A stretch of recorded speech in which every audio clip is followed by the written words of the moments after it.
Special to the point programme में आपका स्वागत है। आज का हमारा टॉपिक है गुड्स एंड सर्विसेज टैक्स।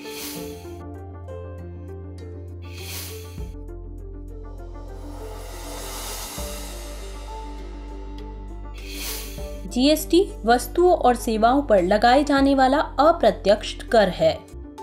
इसमें केवल मूल्य संवर्धन यानी वैल्यू एडिशन पर ही कर लगाया जाता है तथा कर का बोझ अंतिम उपभोक्ता द्वारा वहन किया जाता है। सर्वप्रथम फ्रांस ने 1954, कनाडा ने 1991 में जीएसटी की शुरुआत की थी। इसके लिए 101वें संविधान संशोधन अधिनियम 2016 के द्वारा अनुच्छेद 366 में एक नया खंड 12(1) जोड़ा गया। जीएसटी के दो घटक हैं, केंद्रीय जीएसटी यानी सीजीएसटी और राज्य जीएसटी यानी एसजीएसटी। आइए बात करते हैं केंद्रीय स्तर पर शामिल कर की। इसमें शामिल है केंद्रीय उत्पाद शुल्क यानी सेंट्रल एक्साइज ड्यूटी, अतिरिक्त उत्पाद शुल्क यानी एडिशनल एक्साइज ड्यूटी, सेवा कर यानी सर्विस टैक्स, अतिरिक्त सीमा शुल्क जो आमतौर पर काउंटरवेलिंग ड्यूटी के रूप में जाना जाता है, और सीमा शुल्क की विशेष अतिरिक्त ड्यूटी। अब बात करते हैं राज्य स्तर पर शामिल कर की। इसमें शामिल हैं राज्य मूल वर्धित कर या बिक्री कर, मनोरंजन कर, चुंगी और प्रवेश कर, खरीद कर, विलासिता कर, लॉटरी, सट्टेबाजी और जुए पर कर।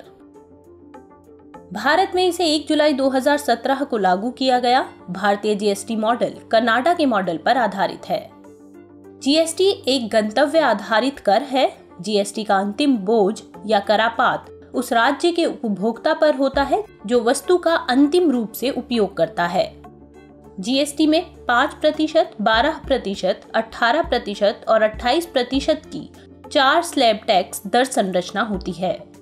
इसके अलावा छूट वाले सामानों की एक श्रेणी होगी और राज्यों को मुआवजे के भुगतान के लिए 28% की दर से अधिक लग्जरी कारों, पेय पदार्थ, पान मसाला और तंबाकू उत्पादों जैसे कुछ सामानों पर एक उपकर लगाया जाएगा। अब बात करते हैं जीएसटी कंपोजिशन योजना तथा जीएसटी परिषद की। कंपोजिशन स्कीम की बात करें तो जिन छोटे उद्यमियों या कारोबारियों को जीएसटी प्रणाली कठिन लगती है, उनके लिए यह योजना शुरू की गई है। इस योजना को चुनने वाले कारोबारियों को प्रत्येक माह में रिटर्न दाखिल करने के बजाय प्रति तिमाही में कर का भुगतान करना होगा। यह स्कीम उन निर्माताओं या व्यापारियों पर लागू होती है जिनके कर योग्य व्यवसाय का कारोबार 1.5 करोड़ रुपए, पूर्वोत्तर राज्यों के मामले में 75 लाख रुपए तक है। एक सेवा प्रदाता योजना का विकल्प चुन सकता है यदि उसका कर योग्य टर्नओवर 50 लाख रुपए तक है। कंपोजिशन योजना के तहत इनपुट टैक्स क्रेडिट का दावा नहीं किया जा सकता। इनपुट क्रेडिट का मतलब आउटपुट पर टैक्स चुकाने के समय आप इनपुट पर पहले से चुकाए गए टैक्स को कम कर सकते हैं और शेष राशि का भुगतान कर सकते हैं। कंपोजिशन योजना का लाभ केवल उन कारोबारियों या उद्यमियों को मिल सकता है जिनका कारोबार किसी एक राज्य की सीमा के भीतर ही होता है। अब बात करते हैं जीएसटी परिषद की। 101वें संविधान संशोधन के अनुसार अनुच्छेद 279A(1) में जीएसटी परिषद का प्रावधान है। यह जीएसटी से संबंधित मुद्दों पर केंद्र और राज्य सरकार को सिफारिश करने के लिए एक संवैधानिक निकाय है। जीएसटी परिषद केंद्र और राज्यों का संयुक्त मंच है। जीएसटी परिषद को जीएसटी से संबंधित सभी दरों के निर्धारण व महत्वपूर्ण विषयों पर निर्णय लेने का अधिकार है। जीएसटी परिषद की संरचना की बात करें तो इसमें शामिल हैं केंद्रीय वित्त मंत्री अध्यक्ष, राजस्व या वित्त के प्रभारी केंद्रीय राज्य मंत्री, प्रत्येक राज्य सरकार द्वारा नामित वित्त या कराधान के प्रभावी मंत्री अथवा कोई अन्य मंत्री। जीएसटी परिषद का प्रत्येक निर्णय उपस्थित और मतदान के 75% भारित बहुमत यानी 3/4 बहुमत होने के बाद ही लिया जाता है। भारित बहुमत का मतलब केंद्र सरकार का मान 1/3 वोट और सभी राज्य सरकारों का एक साथ मिलाकर कुल मान 2/3 वोट माना जाता है। जीएसटी परिषद के कुल सदस्यों की संख्या का आधा हिस्सा बैठक में कोरम का गठन करेगा। अब बात करते हैं जीएसटी अपीलीय प्राधिकरण की। केंद्रीय वस्तु एवं सेवा कर अधिनियम 2017 केंद्र सरकार को राष्ट्रीय स्तर पर जीएसटी-एटी एवं राज्य स्तर पर इसकी पीठ बनाने की शक्ति प्रदान करता है। जीएसटी एपेलेट ट्रिब्यूनल की राष्ट्रीय पीठ यानी नेशनल बेंच ऑफ जीएसटी-एटी नई दिल्ली में स्थित होगी। जीएसटी-एटी जीएसटी कानूनों में दूसरी अपील का मंच है। यह केंद्र एवं राज्यों के बीच विवाद समाधान का प्रथम सामूहिक मंच यानी फर्स्ट कॉमन फोरम है। इसमें एक अध्यक्ष एवं 2 तकनीकी सदस्य होंगे। अध्यक्ष न्यायिक सदस्य होगा। केंद्र सरकार भारत के मुख्य न्यायाधीश या उनके द्वारा मनोनीत व्यक्ति के परामर्श से अध्यक्ष की नियुक्ति करेगी।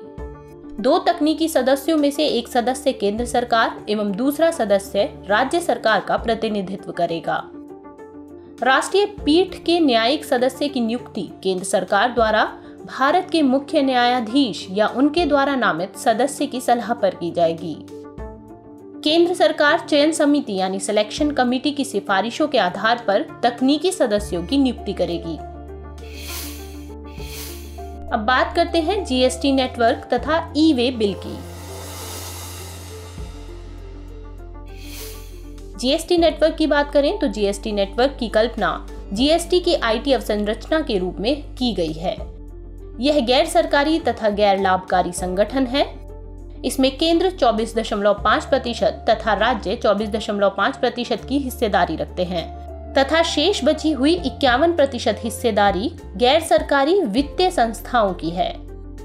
जीएसटी नेटवर्क केंद्र और राज्य सरकारों, करदाताओं और अन्य हितधारकों को जीएसटी के कार्यान्वयन के लिए आईटी बुनियादी सुविधाएं साझा करेगा। जीएसटीएन ने जीएसटी पोर्टल का विकास किया है।